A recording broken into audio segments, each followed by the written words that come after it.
here's some with some dirt in them, which can complicate, you know, seeing where the cuticle is and stuff. But here you can start by just scraping, taking your nail. See how it's kind of enclosed and around the meat there?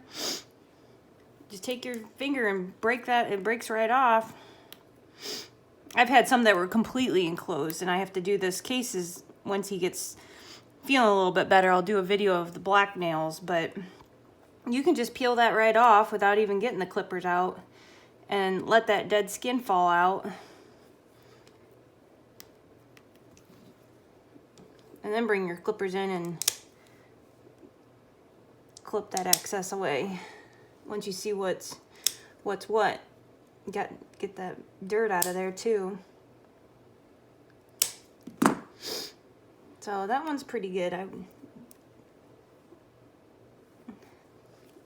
wouldn't do too much more. It's just being picky at that point. So here's one that's got some dirt way up in there. You can just scrape that right out, and oh, look at there, it turns white. There's the end of the cuticle right there. So that little tip can come off. If you look at the side, you can confirm that. Like you said, you don't have to take big chunks. And if you get nervous, your dog's gonna get nervous. Case is not a fan of this at all. He gets it, honestly. His mom and dad both growl and throw temper tantrums when Mommy Marcia goes to do that. So he gets it, honestly. Maggie and Kane, they didn't even care. They wouldn't even care if I cut, you know, too deep. They didn't even flinch.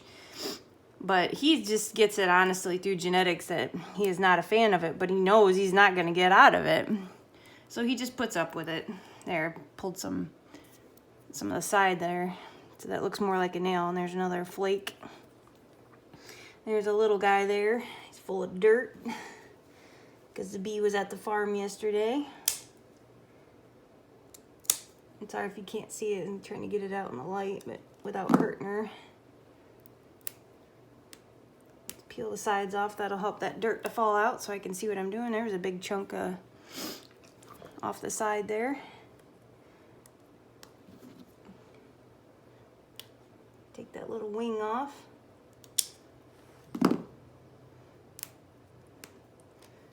So hopefully Mr. Kane is good about holding still for you and putting up with crap. Bee's pretty good. She just knows she's going to get a treat, so she's very anxious for me to get it done and over with. But there's her pretty trimmed up nails. You can see the nice curvature. You can kind of see there's a curve. There's not much white at the ends. I mean, there's just not much more you can do. This looks like a big dead piece right there. Yep, just rip that off. The more you can expose the cuticle to the ground and to the terrain or whatever will help it recede back in. Plus it exfoliates itself then at that point. But the more of the meat you get exposed, the more it'll retract itself while they walk, run, whatever they're doing. All right, I'm gonna do the back end. Give me this back. Yeah, see, and here are her back legs. Yeah, they're kissing your foot. You got a little hot spot there. So it's just the same with the back. You just don't, on her, I don't have to deal with dew claws. But you can see this outside claw is wore shorter on the inside than it is on the outside because of her bulldog running and all that. So hopefully that's a good starter, you know, bunch of videos for you so that you can at least get to know the anatomy of the dog nail there with her clear nails, which makes it super easy. Yes, thank you for the kisses. Yeah, your feet are stinky. So we'll get the boy out here and I'll show you the dark nails that are a lot of just, you scrape and then you reevaluate. You don't have a side profile to confirm.